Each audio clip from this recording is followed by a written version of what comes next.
Hi, and welcome to the Life Theory Podcast. I'm your host, Andrew Navis, and this is our new co host, Elianna Navis, because we kicked out Silas. Just kidding. Silas was busy tonight, and so uh, those of you who've been watching for a while may have noticed things have gotten a little crazy recently. Um, but before we get into that story, let's roll the intro.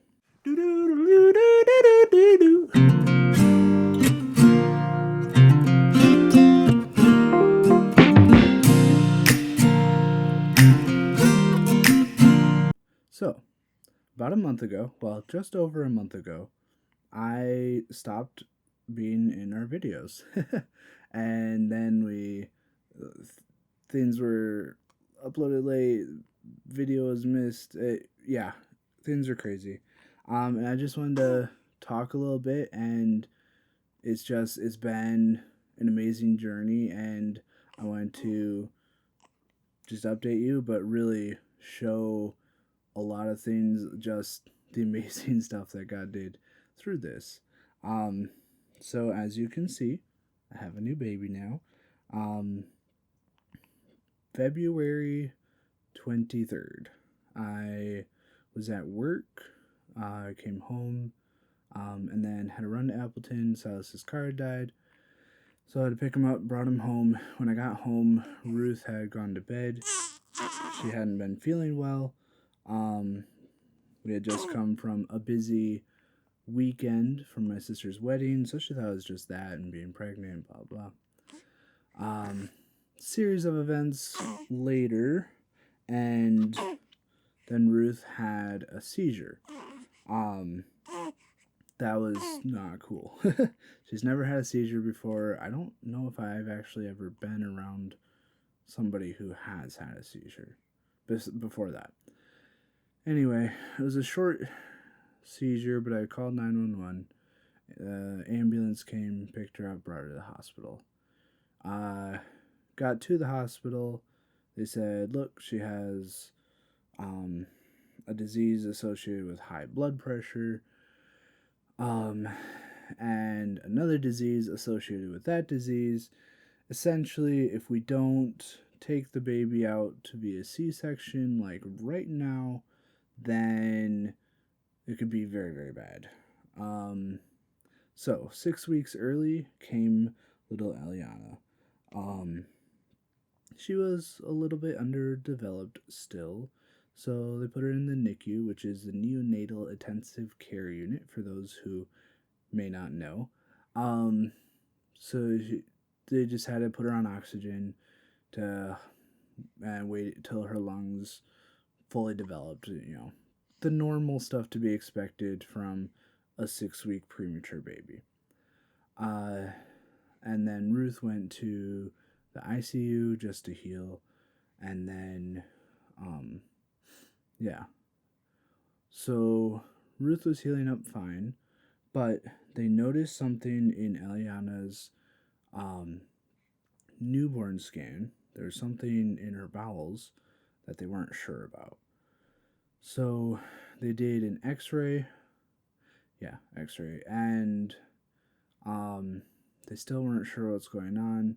Her stomach was what they call distended, so very tight, very swollen, um, and by this point, so it was Wednesday, um, and they're like, well, she hasn't, uh, she hasn't passed anything. There's what a newborn baby has something called meconium buildup. There's a substance called meconium in their system that's just very normal. It breaks down. They pass it, poop it into their diaper, um, and that's the normal process of things. Well, she hadn't passed anything. It had been a couple days. They gave her a little something to help her, which helped. She was able to, but her stomach was still distended. Things weren't looking good.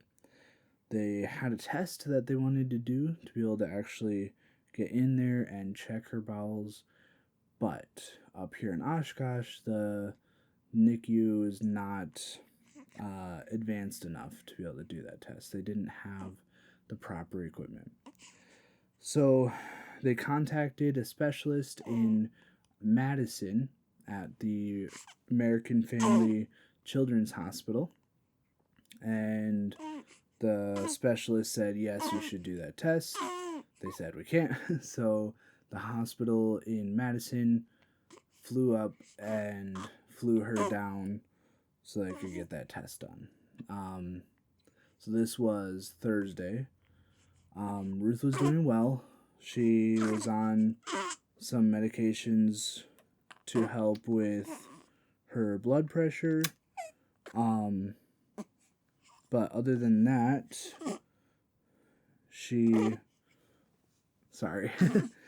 other than that, she was, I did not pick her up by her head just now. I promise. It looked like I did. Excuse you. She was doing well otherwise, and she was able to be discharged from the hospital Thursday. So we came home, grabbed some stuff real quick. Where are you going? Oh, excuse you. Yeah. And so we came home, grabbed some stuff real quick, and then we drove down to Madison to be with Elianna. When we got there, it was like 8 o'clock at night or something. And so they put her in her room in the NICU there, and then they were getting her ready for her tests and stuff the next day. Or maybe they had done the test. Where are you going? I have your bottle right here. Here you go. So through the testing, through some imaging, through x-rays, ultrasounds, they found that a portion of her bowels was swollen. The meconium that is in her system had built up to what's called a meconium ileus, and had swollen around a portion of her bowels and was essentially smashing that portion. So they did a surgery to remove a portion of her bowels, and then over the next few weeks she had to heal from that. They started being able to feed her, but they had to do like a little tiny amount at first and work their way up until she could get what they call full feed, so the full amount that she should be getting at that age. And yeah, so then what day was it? March. Let's see, it was the 31st, 30th, 29th, 28th. March 28th, they pulled her feeding tube because they would give her as much as she would take with a bottle, and then if she wouldn't take the full amount, then they'd put the rest in through her feeding tube. And so March 28th, though, she was taking the amount necessary. No, it would have been March 29th. And so they just started watching her, make sure she was growing, make sure she was still taking the amounts by mouth. And then March 31st, we were able to come home. And that would have been last Tuesday. And so then now a week later, here we are. She's been doing very well. She's been eating a lot. She's been sleeping during the day and not as much during the night. Yeah, things have been crazy, but it's just been amazing to see God working through all this. Um, One of the biggest things is, so I was able to take that full time off. It ended up being 5 weeks. Um, Took the whole time off of work, but it was all unpaid time off. Um, but there's something called the Ronald McDonald House. Some of you may know about that, some may not. And it's a place for family of patients of the children's hospital, like parents or siblings. They can stay there for free. It's a charity.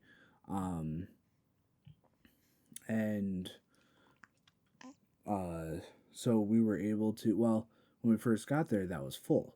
They didn't have any room left. But they had a few hotels that they were also in partnership with the Ronald McDonald House. So they put us up in a hotel for a few days until a room opened up.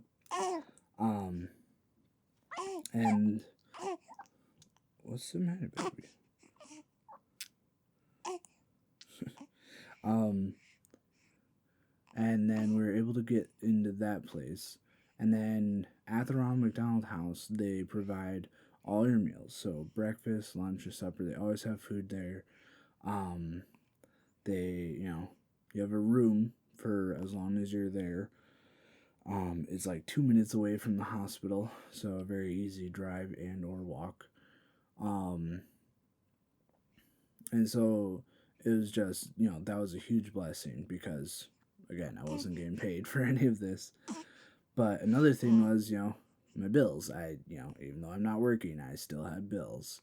Um, and I had no money in my savings from moving down here last year, a few complications over the last year or so. I literally had less than $100 in my savings. And so it was just, God, you allowed this to happen. You're going to have to help in some way. And so our church family was a big help. They covered 2 weeks of our bills. And then we were going to a church down in Madison while we were down there. Excuse me. And they were a big help. They helped cover some of our fuel. And one time we came back up to Oshkosh for one of Ruth's appointments, like a checkup after her C-section and everything. We checked our mail while we were up here, and we had gotten a bunch of money in the mail. And it was just a huge help. Gas is ridiculously expensive right now. But yeah, our gas money was covered. All our bills were covered. We had people giving us money. They're like, hey, for anything, you can use it for extras, you can use it for gas, whatever you want to. So in a month and a half, God gave us 2 months worth of pay. It came out to about as much pay as I make in 2 months. And I was still able to tithe off of everything and give to missions. And it's just so amazing to see, so many people would have been freaking out. Many people in our situation would have been like, well, I gotta go home and work because I can't, we can't live off of this, off of no money. But both Ruth and I knew that I needed to stay down there. I needed to be able to help Ruth out.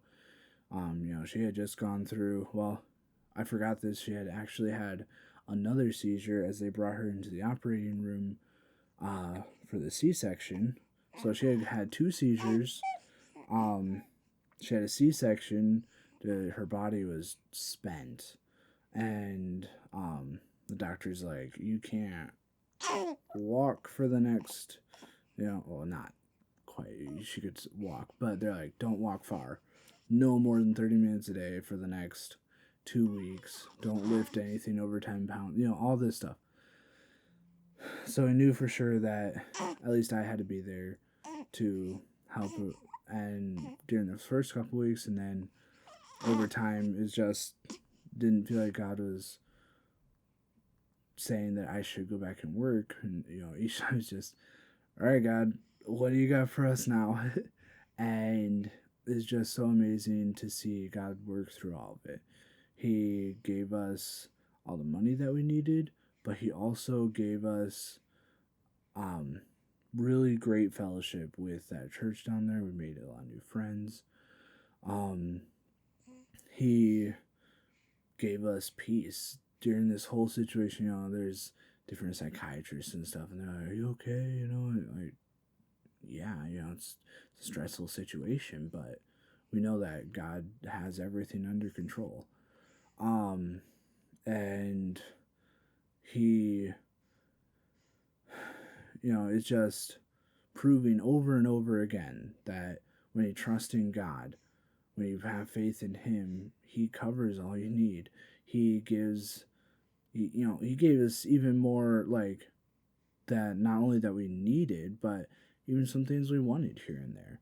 I was able to take Ruth to kind of a fancier restaurant that she had been wanting to go to, um, and that I had heard of a couple times, and yeah, it was pretty good. But just something a little extra. He supplied for all that and more, and church family has been helping us out with meals. Um, and like I said, I'll say it again, gas money, it's insane. The gas prices are so high right now. And it's all been covered. Not had any issues. I've not missed any of my bills. I've not missed, giving God money back. Um, okay. We have a baby. She's adorable. She's growing. She's healthy. One of the things when they were doing those tests, because of that swollen meconium ileus, they said 90% of babies that have a meconium ileus also have something called cystic fibrosis. I don't know all the details about cystic fibrosis, but essentially it's a pretty bad disease that they deal with for the rest of their lives. 20, 30 years ago, well, no, even more than that, 30, 50 years ago, it was so bad that people wouldn't even hardly make it to 20 years old. Nowadays, thankfully, people can live a very normal life. But they did the tests and no cystic fibrosis. She's part of that 10% that didn't have it. She's, everything healed up fine after her surgery. Doctor said, they took out 6 inches out of her internal organs, her bowels. Doctor's like, she'll never notice it, As long as everything heals up properly, she'll grow up and, she's got a scar on her belly, but that's it. And it's just I just wanted to share that and just, remember that, things come up. Stuff happens. It's life. But it's just a reminder of James chapter 1. Starting in verse number 2, it says, "My brethren, count it all joy when you fall into diverse temptations, knowing this, that the trying of your faith worketh patience. But let patience have her perfect work, that ye may be perfect and entire, wanting nothing. If any of you lack wisdom, let him ask of God, that giveth to all men liberally, and upbraideth not, and it shall be given him." But just that when you count it all joy when you fall into diverse temptations, knowing that the trying of your faith worketh patience. We definitely had our patience worked on. 4 weeks of just sitting there waiting. What's going to happen next? Is she going to keep growing? Is the test going to come back positive for the cystic fibrosis? Waiting. And through it all, God's just, have faith. Trust in me. I'll cover what you need. I'll make sure she's healthy. And it's just an amazing testament to what God can do, what God will do when you have faith in Him. And, you know, I think it was quite worth it. Look at that grin. I don't know if you can see that, but,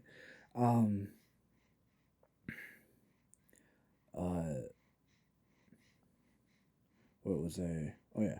But let, verse 4 of James 1, but let patience have her perfect work, that you may be perfect and entire, wanting nothing. We had no wants. You know, I got to spend 5 weeks with my wife. I am 25 years old, and since I was 17, I have never had more than 2 weeks off of work. I got to spend 5 weeks with my wife. You know, it was amazing. And it was all paid for. God covers everything. Before this, you know, as we're getting closer to when she was supposed to be born, which was this last Sunday, I wasn't sure. I was like, well, God, I'm going to take off. I want to take off time for when she's born, but what do? Do I take off a week? Do I try to take off 2 weeks?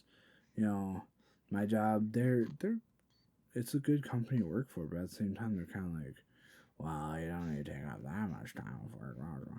But, you know, this was an emergency, and so, okay, fine. Yeah.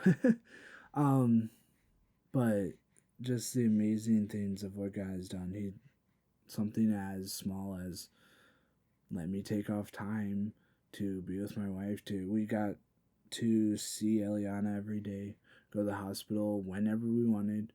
We could pick her up and hold her, even though she's got all the wires and stuff attached to her. We got to watch her grow. We got to see God provide. We got to see God heal her. And it was just an amazing thing to watch God work, to see what happens when you put your faith in Him and get to see the results. Yeah, He may work on your patience, knowing this, that the trying of your faith worketh patience. Maybe He's like, hey, I want to see, are you going to actually have faith in me? If you're going to have faith in me, maybe I want you to be patient. I want to see how much are you willing to withstand to have your faith in God. So just a big testimony, just an encouragement to all of you to keep trusting in God. When things get hard, He's always there. He's always ready to help you as long as you put your faith in Him. If you're putting your faith in anything else, He doesn't guarantee that things will turn out. But He does guarantee that as long as you put your faith in Him, that you may be perfect and entire, wanting nothing. That's what He said. He said, put your faith in me and you'll want nothing. Well, I want nothing. I have nothing that I want because I have it all. I have a wife, I have a home, I have a good job. Now we have a healthy baby. And through it all, God's provided.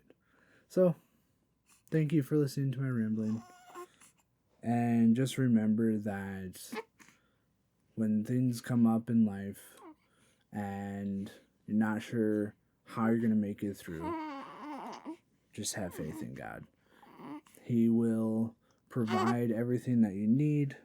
He'll provide everything that you want. And He'll show Himself strong and through everything. Thank you for watching. Join us again next week. It'll be me and Silas back again talking about something. But yeah, thanks for sticking around through our crazy month and a half or so of things getting a little weird with videos and all of that. And we'll see you next time. Goodbye.